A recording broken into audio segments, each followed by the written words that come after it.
If you've decided to take on a home renovation and you're getting all excited about the colors and the carpet and the flooring, I want you to stop, because there's a chance you are overlooking and not thinking about where you actually have to begin. And in this video, we're going to identify the most common overlooked things that become quite costly or could cause headaches down the road if they aren't addressed first.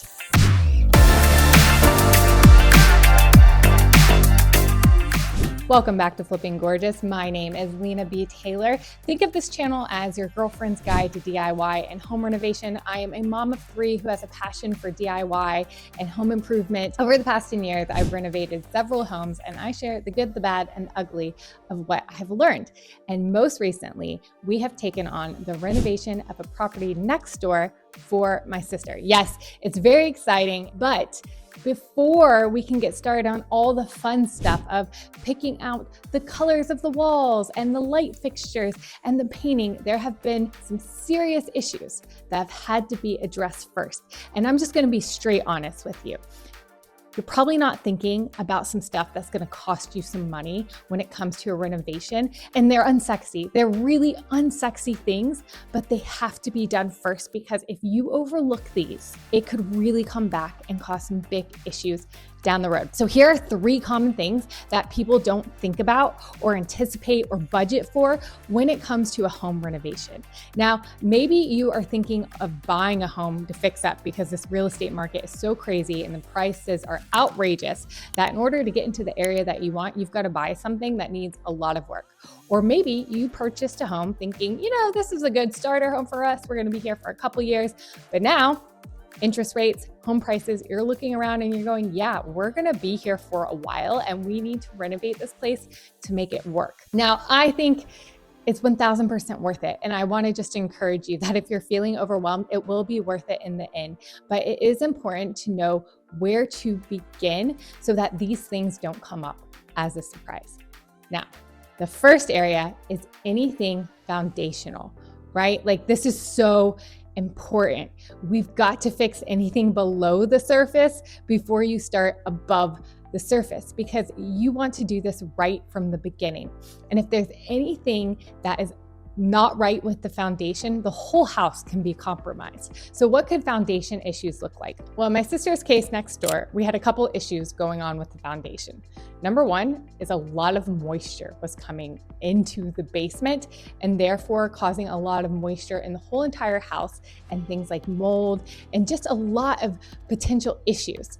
So the first thing that they had to do was really get the basement sealed off. And that can be quite costly. And it wasn't something they were anticipating wanting to spend the money on, but had to be done, because there's no point of doing anything else until you fix the foundational issues. So one could be you've got moisture and water coming into the foundation. The second thing could be the foundation's a bit off, right? There could be cracks in the foundation. It could be unlevel. In their case, one of the basement walls was a bit bowed like this. So they had to come in and put in some iron kind of braces to pull the wall back level.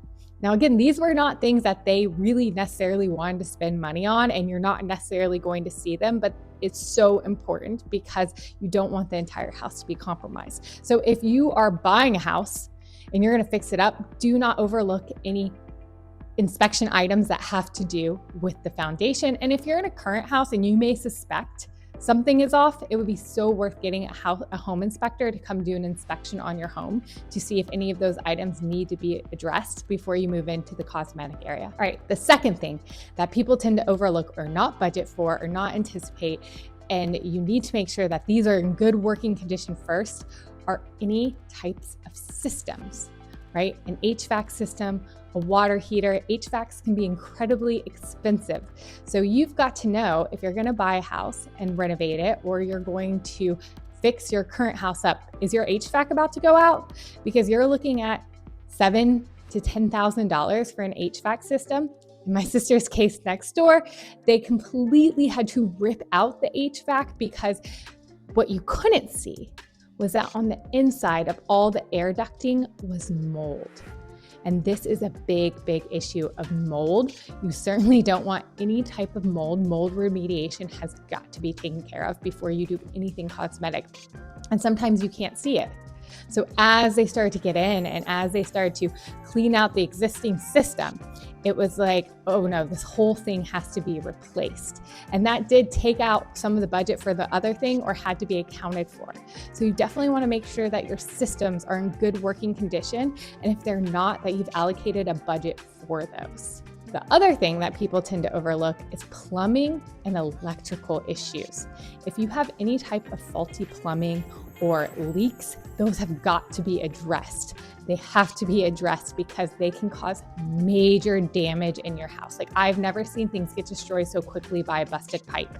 When we were renovating our upstairs and building it out, a nail accidentally went through a pipe. They turned on the water for 2 seconds to test the tub, and it was pouring rain out of my laundry room, went all the way down to the basement, ruined like 3 ceilings. So if you have anything plumbing related, that's got to be taken care of, or electrical, because you don't want a fire to potentially happen.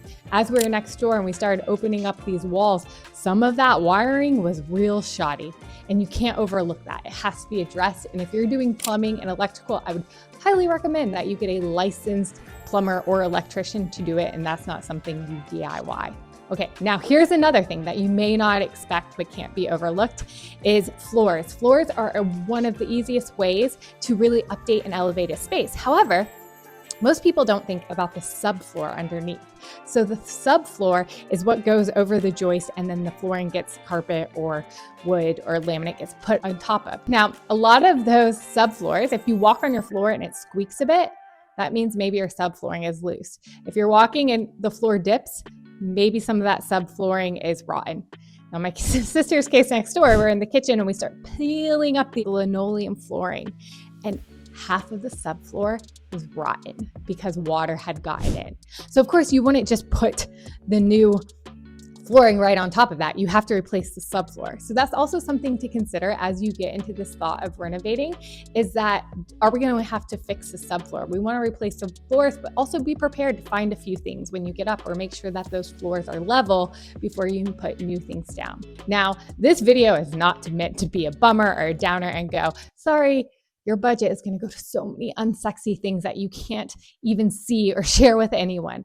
It's really to prepare you and educate you so that you don't become surprised and you don't get heartbroken when you took the majority of your budget to go to anything surface level and then you find any of these types of surprises, or you ignore them and down the road something terrible goes wrong and all of that work that you did has to get ripped out. So this video is simply to help you understand that that's where you have to start. You have to start addressing things underneath the surface before you address the surface level stuff. And this is a big mistake many people can make. Now, if you're feeling totally overwhelmed, I want to reassure you, you've made a good choice.